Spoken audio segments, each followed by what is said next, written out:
Good to see you, my friend. Hi, John. How's it going, man? Good.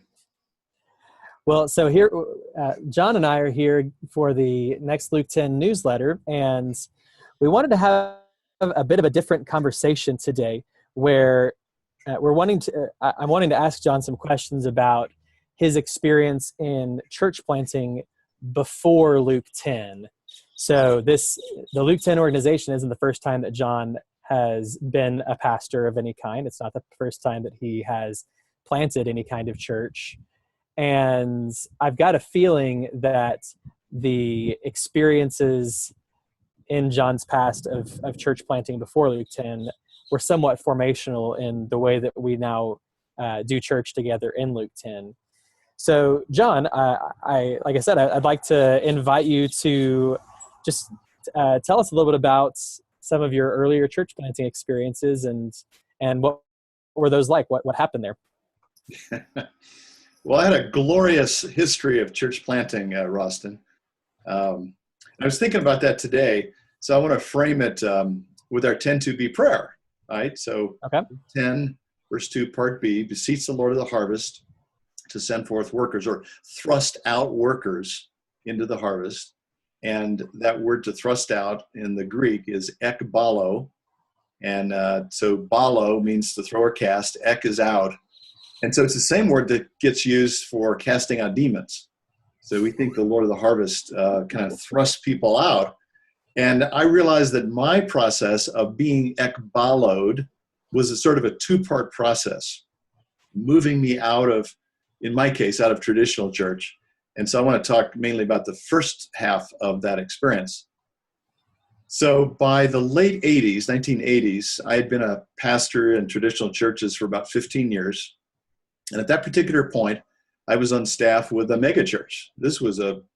We had 900 seat sanctuary. We filled that 4 times on Sunday, 3 on Sunday, 1 on Saturday night, and it was a booming place. And I was the director of adult ministries. So I was overseeing men's ministry, women's ministry, singles, and small groups. Okay. However, in the midst of that, the Lord was starting to mess with my theology. And you'll know these words from seminary. The 2 main areas were pneumatology and ecclesiology. So pneumatology is sort of the study of the Holy Spirit. And I'd gone to some John Wimber conferences back in the 80s and saw some stuff that my Presbyterian background didn't prepare me for. But I felt like the Lord was really drawing me into greater intimacy, listening to the Lord. What does it mean to be connected to the Spirit? And so I'm just sort of in the formative stages of that. And he's also messing with my ecclesiology, which has to do with study of the church. And I'd found this verse in the Bible that I'd never seen before. I mean, I've been a Christian for years, and I'd never, ever seen this verse. I'd never heard anybody teach about it, preach about it. I thought, where has this thing been? And I realized it was one of the passages that most clearly talked about what the early church was like. And the verse that I'm speaking of is 1 Corinthians 14:26, where Paul says, what should we say then, brothers? When you come together, and he's really referring to coming together to do church, when you come together, everyone has a word of instruction, a hymn, a revelation, tongue, interpretation. And the word that just captured me was the word everyone. Paul, you mean that when you come together, everybody contributes to church? This just was blowing with my paradigm. And again, I'm in this huge church where— the 900-member sanctuary. Yeah, and we had terrible parking problems. And so church was 1 hour long. We had to move them out and move them in. And, I could just picture somebody standing up in the middle of service saying, excuse me, I have a passage to share or a song that whatever, and they just picture the ushers coming down and ushering him out. He just didn't do that kind of. So all of this is kind of brewing in my head.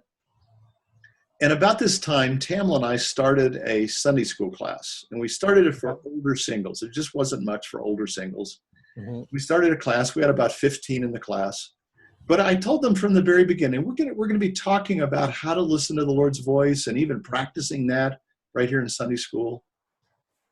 And amazingly, as this class went on, other people started showing up who weren't necessarily singles. There were married people and younger people. And over the course of the year, this class grew to about 100 people. It became the largest adult Sunday school class in the church.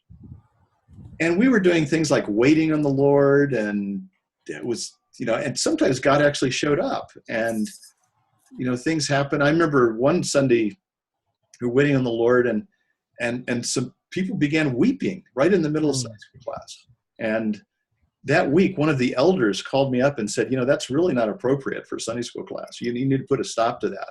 I'm thinking. That folks were weeping? Yeah, they're weeping. Yeah, that we don't do that in Sunday school. This is for one. So, I don't know how to put a stop to this. That's hilarious. So we got this class that's just booming. It's, we're busting at the seams. And about that time, the senior pastor said to me, hey, I'd like to have lunch with you this week. Mm-hmm. And that was a little ominous to begin with, because he was so busy, you didn't really have time for that. So we had lunch, and at lunch he said, John, I know. He said, you're probably the only other person on staff who really knows who they are. And, okay. My perception is that you're going a different direction than I'm going. And I'm thinking to myself, okay, I'm going to get fired right here at lunch. Right? But then he says, but I know that you would never intentionally divide the church. And so what I want you to do is to plant a church. I want you to take as many people as you can. I think he was sort of thinking it's a way to get rid of some of these crazy Holy Spirit people. As you can. You take your Holy Spirit church over there. Yeah, you can start the church, your church, right here in this building, like on Sunday nights, and do that as long as you need to. And when you're ready, you can launch. All the money that's given by people on Sunday nights goes into an escrow account for your church. Oh. And we will pay your salary for a year after you launch. I thought, that's the most amazing, generous offer I could imagine. But I'm sitting there saying, I never really wanted to start a church. I didn't see myself as a church planter. I really don't have any options. This is kind of like the Lord saying, this is what you will do. So I started studying about church planting. We were part of the Presbyterian system. I had committees I had to relate to, and we started a leadership team, and we had other committees. We had to do demographic studies, and we had to go find a facility, and all these things that we had to do, worship team and children's team, and all the things you have to do in a traditional church. So we were in the mother church on Sunday nights for about, maybe 6 months. We had about 70 or 80 people that were with us and wanted to join us. And after about 6 months, we launched. We had a facility. We began to meet there. But in the process, again, being good Presbyterian, I had to go to Church Planter Assessment Center. And they only had maybe 2 or 3 of those a year. So Tamla and I went to Detroit, Michigan, outside of Detroit, and went through this 3 or 4 day process with other church planters in the Evangelical Presbyterian Church. And they did teaching, and they did counseling with us, and they had case studies, and we had to preach and kind of give our view of the church and all the rest. And I just figured, hey, I'm just going to tell them what we're going to do. And I was talking about 1 Corinthians 14:26, and we think we're going to come together and just wait on the Lord and let him kind of bring whatever, and everybody participates and all this kind of thing. So went through that. But we didn't hear right away. And the church had already launched. Our new church had launched when we got word from the assessment center that I had failed. that they were not going to approve me as a church planter. Which, it was really pretty funny at that, because we already planted the church. It was already done. And a little late. A little late. Looking back on that, I think it's also pretty humorous that with Luke 10, we've probably been responsible for planting, who knows, hundreds of churches, small churches, but their assessment was you're not really a church planter. So that's kind of that was my first being ekbaloed from the big church, because I was very comfortable. I liked my role there. I liked what I was doing. Had no desire to do church planting, but nonetheless, I was sort of ekbaloed. I was sort of thrust into it by the Lord without too much. He didn't really consult me on that whole thing. One other comment I would make about that whole process, it probably took, I don't know, a year, 18 months to go through this whole from beginning to end. Mm-hmm. And I remember thinking, once the church was planted and going, I remember thinking, I don't ever want to do that again. It was exhausting to do this. I mean, so many decisions and details and things you had to do. And I just thought, that's the last time I'm ever going to plant a church. So I could just sort of see the Lord chuckling up there of like, well, we'll see about that. So that's the first half of my being ekbaloed story. I love that story. I've been meaning to tell you that I've always thought that if you did a church planter assessment, I didn't think that you'd make it. You knew that, huh? Oh, I knew that right from the start. Yeah. Something that was really interesting to me about that story is in the class that you and Tamala started at the original church. Yeah.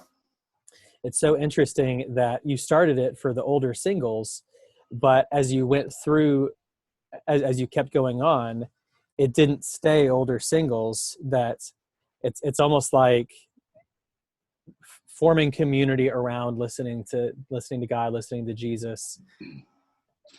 It almost makes me wonder if that just naturally leads itself to forming intergenerational community and community that isn't just so singular in focus. Oh, I think you're right. I think it turned out there were a lot of people in the church that were hungry for that kind of thing, whether they were single, married, young, old, whatever the case. It really didn't matter. But I think that's one of several parts of the story that, again, for me, were so unexpected. I didn't expect that to occur. I didn't expect to start a church. Mm-hmm. I didn't expect to fail church planter assessment. There were just so many unexpected things that happened along the way. I'm sure God was smiling the whole time. So if there's one thing that you could pick out from this entire experience that led to that is directly connected to one of the core aspects of what the Luke 10 community does now, what do you think that would be? Well, there are probably a lot of things we could say. The one that first comes to mind is compare and contrast church planting and that experience and what it is like now. When I came to understand what a house of peace or a man of peace, woman of peace was, that we define it as somebody that God has prepared. He's done the heavy lifting to the point where that person or couple or group or whatever are ready to start a church.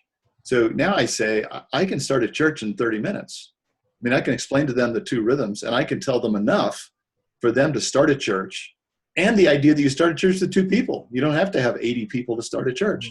And in fact, just this morning, I was on a Zoom call with one of our leadership teams. There's a new couple there who are in Israel. They've been missionaries in Israel for a long time.